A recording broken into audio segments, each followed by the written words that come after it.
పాల్గొనండి. అంటే సహాయ నిరాకరణ ఉద్యమం మనకు చాలా విజయవంతం చేసినాము.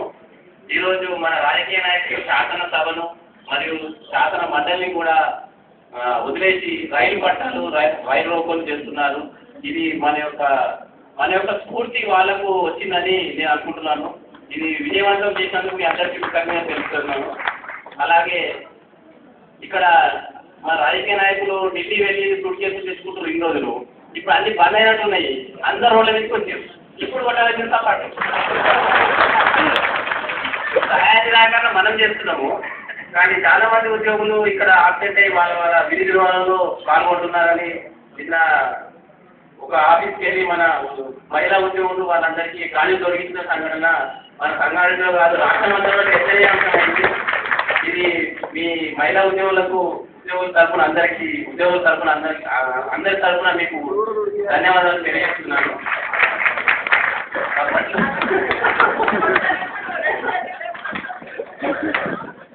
అయితే సహాయ నిరాకరణ ఉద్యమం 13 రోజులకు చేరుకుంది. రేపు శివరాత్రి. మన ఇక్కడ తెలంగాణ ఎన్జిఓస్ ప్రెసిడెంట్ రాజన్న మరియు శ్యామన్న శ్రీనివాస్ రెడ్డి మన శివప్రసాద్ గారిని కోరుకునేది అంటే రేపు శివరాత్రి సందర్భంగా ఒక నైట్ ఎట్లాగో జాగ్రత్త చేస్తారు కాబట్టి అందరూ ఒక ధూమ్ధామ్ కార్యక్రమం ఏర్పాటు చేయాలని మా తెలంగాణ సోదరులు అందరి తరఫున కోరుకుంటున్నాను. ఇందుకోసం సహకరించినట్టు మీ అందరి సప్పట్ల ద్వారా తెలియజేయాలి. ఈ విషయము మా రాజన్న దృష్టికి తీసుకెళ్ళాలి. ఇక్కడ లేని ఇప్పుడు ప్రస్తుతం కాబట్టి ఈ అవకాశాన్ని ఇచ్చినందుకు అందరికీ నా కృతజ్ఞతలు తెలియజేస్తూ విరమించుకుంటున్నాను. అప్పుడు తెలంగాణలో మాట్లాడలేదు అంటున్నారు. మరి అందరూ తప్పట్టు కొట్టున్నారు.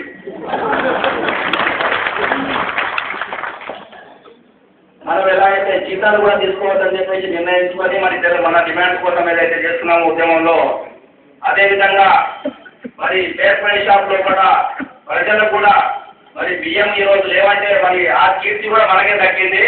మరి డీడీలు కూడా మనం రాయకుండా రెవెన్యూ తరఫున మరి అలాగే పెట్టేసేసి ఈరోజు పేపర్ షాప్ జిల్లాలో 10 జిల్లాల్లో కూడా ఎవరు కూడా సివిల్ సప్లైకి సంబంధించిన డీడీలు కూడా ఎవరు కూడా రాయలేదు. మరి ఈరోజు చౌకన దుకాణంలో కూడా ప్రజలకు బియ్యం అన్న పరిస్థితి కూడా ఏర్పడిందని చెప్పేసి రెవెన్యూ తరఫున తెలియదు.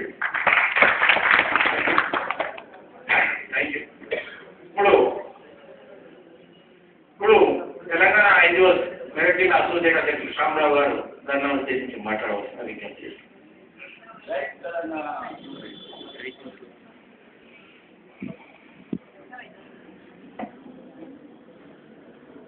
13 రోజులుగా ప్రభుత్వానికి సహాయ నిరాకరణ చేయడంలో రాష్ట్ర సాధనలో అమోఘమైన పాత్రను బాధ్యతను నిర్వర్తించడం ఇది గొప్ప విశేషం. మరి ఈ ధర్నాలో నాయకులతో పాటు ప్రాథమిక సభ్యులు కూడా భాగస్వామ్యమై భుజం కలిపి రాష్ట్ర సాధన ప్రక్రియలో ఉండడం ఇంకొక గొప్ప విషయం. మరి ఇది ఒక చారిత్రాత్మకమైన ఉద్యమం. ఎందుకంటే భారతదేశంలో బానిసలుగా భారతదేశ ప్రజలు ఆంగ్లేయ ప్రభుత్వంలో ఉన్నప్పుడు మాకు స్వతంత్రము రావాలని మరి ఈ దేశ ప్రజలు ఉద్యమం చేస్తున్న దరిమిలా ఆనాడు మహాత్మా గాంధీ గారు ఒక శాంతియుతమైన ఉద్యమాన్ని ముందుకు తీసుకురావాలి, అదే సహాయ నిరాకరణ ఉద్యమం అని చెప్పేసి మరి అదే సహాయ నిరాకరణలో ప్రభుత్వానికి ప్రజలందరూ కూడా సహాయం నిరాకరించి వారి వ్యతిరేకించడం వలన ఆనాటి బ్రిటిష్ ప్రభుత్వము తలవొక్కడం జరిగింది. అదే నిదానంతో ఈ తెలంగాణ ప్రాంత విముక్తి సీమాంధ్ర పాలకుల నుంచి కావాలని ఈరోజు ప్రజలు, విద్యార్థులు, మరి నాయకులు, అడ్వకేట్స్ కులాల వారీగా విభజించుకొని ఐక్య కార్యాచరణ సమితిలు నిర్మాణం చేసుకొని ఒక మహోన్నతమైన ఉద్యమం 10 సంవత్సరాల నుండి మరి సాగుతూ ఉన్న దిశ. అందులో మరి తెలంగాణ ప్రాంత ఉద్యోగులుగా మనము కూడా ఒక చరిత్రాత్మకమైన నిర్ణయం తీసుకోవాల్సిన అవసరము, ఈ ప్రజలకు సపోర్ట్ గా ఉండవలసిన అవసరం ఉన్నదని భావించి ఆనాడు 1969లో ఈ తెలంగాణ విముక్తి గురించి కూడా ఇక్కడ ఈ ప్రాంత తెలంగాణ ఉద్యోగులు ఉద్యమం చేసే సందర్భం.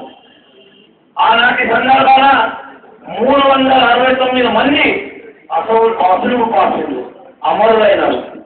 ఆ అమరుల సాక్షిగా ఈనాటి 10 సంవత్సరాల నుండి వచ్చిన ఉద్యమంలో మనము కూడా మరి పాలు పంచుకొని బాధ్యతతో ఈ ఉద్యమం చేస్తున్న సందర్భం. ఈరోజు ఈ సందర్భాన అనేక మంది ముఖ్యమంత్రులు రావడము, ఇంతకుముందు వైఎస్ రాజశేఖర రెడ్డి గారు కూడా మేము తెలంగాణకు వ్యతిరేకం కావు అని ఎన్నికల సందర్భాన తెలంగాణలో చెప్పి మరి 2వ దఫాలో జరిగిన రాయలసీమలో జరిగిన ఎన్నికల్లో మరి ఈ రాష్ట్రం విభజించిపోతే రాయలసీమకు లాభం జరగాలని అక్కడ స్టేట్మెంట్ ఇచ్చిన సందర్భం. మరి అదేవిధంగా ఈరోజు అదే సందర్భాన ఆ రోజు వైఎస్ రాజశేఖర రెడ్డి గారు మరి ఆనాటి ఆర్థిక శాఖ మంత్రి రోషయ్య గారి కమిటీకి వేయడం జరిగింది. రోషయ్య కమిటీ కూడా పనిచేయలేదు. తర్వాత అకాల మరణం చెందడం వైఎస్ రాజశేఖర రెడ్డి గారు. దాని తర్వాత మరి ఈ కిరణ్ కుమార్ రెడ్డి గారు ఒక సీమాంధ్ర నాయకుడు ఈ ఆంధ్రప్రదేశ్ రాష్ట్ర ముఖ్యమంత్రిగా పదవీ బాధ్యతలు చేపట్టిన తర్వాత హమ్ హై హైదరాబాద్ అన్నాడు. అరే హైదరాబాద్ నువ్వు రాయలసీమ సంబంధించినవి హమ్ హై హైదరాబాద్ అన్నాడు. మరి నీవు ఆ రోజు మొట్టమొదటగా హైదరాబాద్ అని ప్రకటించినావు కాబట్టి ఈ హైదరాబాద్ రాష్ట్రంలో ఈ తెలంగాణ రాష్ట్ర ప్రజలకు లేవలసినది ఏంటిదంటే ప్రత్యేక రాష్ట్రము నీ నాయకత్వంలో అసెంబ్లీలో మరి తీర్మానం చేసి ఈ కేంద్ర ప్రభుత్వానికి పంపవలసిందని డిమాండ్ చేస్తా ఉన్నాం. అదే సందర్భంగా ఈ రోజు ఒక మహోన్నతమైన ఉద్యమము తెలంగాణ రాష్ట్రంలో వస్తే నీవు నిన్న మరి సోనియా గాంధీ గారి కానీ మరి మన్మోహన్ సింగ్ గారికి కానీ మీరు ఇక్కడ అల్లర్లు లేవు, మరి రీజనల్ ఫీలింగ్స్ ఏమి లేవు అని చెప్పి చాలా డెవలప్మెంట్స్ అవుతున్నాయి, పెట్టుబడులు వేరే దగ్గరికి వస్తున్నాయి, చాలా ప్రజలందరూ మరి అభివృద్ధి కోరుతా ఉన్నారు, మరి రక్షబంధ కూడా విజయవంతమైందని ఒక అబద్ధపు ఒక పూటకపు సమాచారం ఇవ్వడము ఇది సమంజసమేనా అని ఈ వేదిక నుంచి ప్రశ్నిస్తా ఉన్నాను.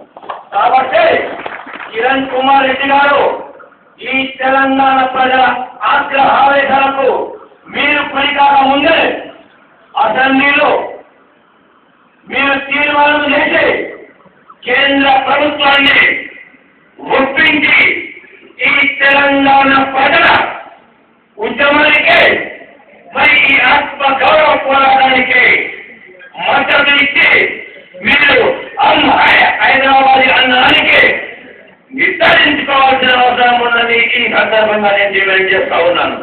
మరి ఇన్ని ఉద్యమాలు వస్తున్న సందర్భాన నిన్నటితో మరి ప్రభుత్వంతో చర్చలు జరిపిన తర్వాత మన నాయకులు ఆషామాషిగా వహించలేదు, కరెక్ట్ గా వ్యవహరించారు.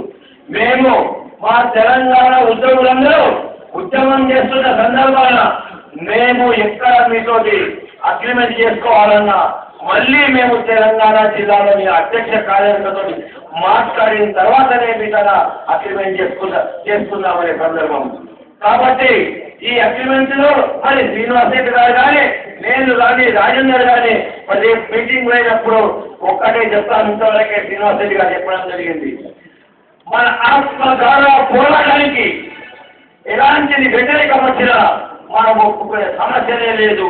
మనం అంతిమ లక్ష్యము తెలంగాణ రాష్ట్ర సాధన అని చెప్పేసి ఈ సందర్భంగా తెలియజేస్తూ మరి ఈ ఉద్యమం రేపు ఏ సందర్భంలో అయినా విరమించుకున్న మరి ప్రత్యేక రాష్ట్రము ఇంకా ఆలస్యమైతే మనము కూడా సార్వత్రిక సమ్మెకందరము కూడా మన జీతాలకు లెక్క లేకుండా, కష్ట నష్టాలకు లెక్క లేకుండా మనందరము ఐక్యమత్యముతో ఉండి ఈ రాష్ట్ర స్థాయిలో భుజం కలిపి మనం ఉద్యమించవలసిన అవసరం ఉందని తెలియజేస్తూ ఈ రోజు మరి మీరందరూ ఈ 13 రోజుల ఒక చారిత్రాత్మకమైన ఉద్యమాన్ని విజయవంతం చేసినందుకు పేరున మీ అందరికీ ప్రత్యేకంగా ఉద్యమాభివందనలు తెలియజేస్తూ కృతజ్ఞతలు తెలియజేస్తూ మనమందరము కూడా చైతన్యవంతులమై మరి రాబోయే కాలంలో ఇంకా ఈ రాష్ట్ర స్వాధీన ప్రక్రియలో మనం ముందుండాలని చెప్పేసి తెలియజేస్తూ జై తెలంగాణ. మనమందరం కూడా ఈ రోజు అమరుల సాక్షిగా తల్లిదండ్రుల సాక్షిగా మనమందరం రాష్ట్ర ప్రజల్లో ఉండాలి. ఎందుకంటే ఒక సాఫ్ట్వేర్ ఇంజనీర్, ఒక పోస్ట్ గ్రాడ్యుయేట్ ఇంజనీర్, మరి ఒక వేరే రకరకాల ప్రొఫెషన్స్ గల విద్యార్థులు చనిపోయారు. ఒక పీడ కులం నుండి, ఒక దళిత కులం నుండి, ఒక వెనుకబడ్డ కులం నుండి అన్ని వర్గాలకు వెళ్ళి ఒక శ్రీకాంత్ రెడ్డి చనిపోయినట్టు అందరూ చనిపోవడం జరిగింది.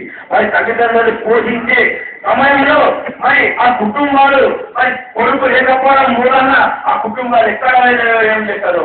కాబట్టి మనము అసువులు పాసిన అమరుల సాక్షిగా ఈ తెలంగాణ రాష్ట్ర ధ్యేయం ఒక్కటే అని మనం ఉద్యమించవలసిన అవసరం ఉందని ఈ సందర్భంగా మీ అందరికీ తెలియజేస్తూ జై తెలంగాణ. థ్యాంక్ యూ శ్యామరావు గారికి. తెలంగాణ అమరవీరుల సాక్షిగా తెలంగాణ రాష్ట్రం ఏర్పడే వరకు ఈ ఉద్యమం కొనసాగిస్తామని మనందరికీ సందేశం ఇచ్చిన ఇప్పుడు తెలంగాణ రెవెన్యూ అసోసియేషన్ మెదక్ జిల్లా ప్రధాన కార్యదర్శి అన్న రామన్న గారు ఈ ధర్నాను ఉద్దేశించి మాట్లాడవలసిందిగా విజ్ఞప్తి చేస్తాం. జై తెలంగాణ.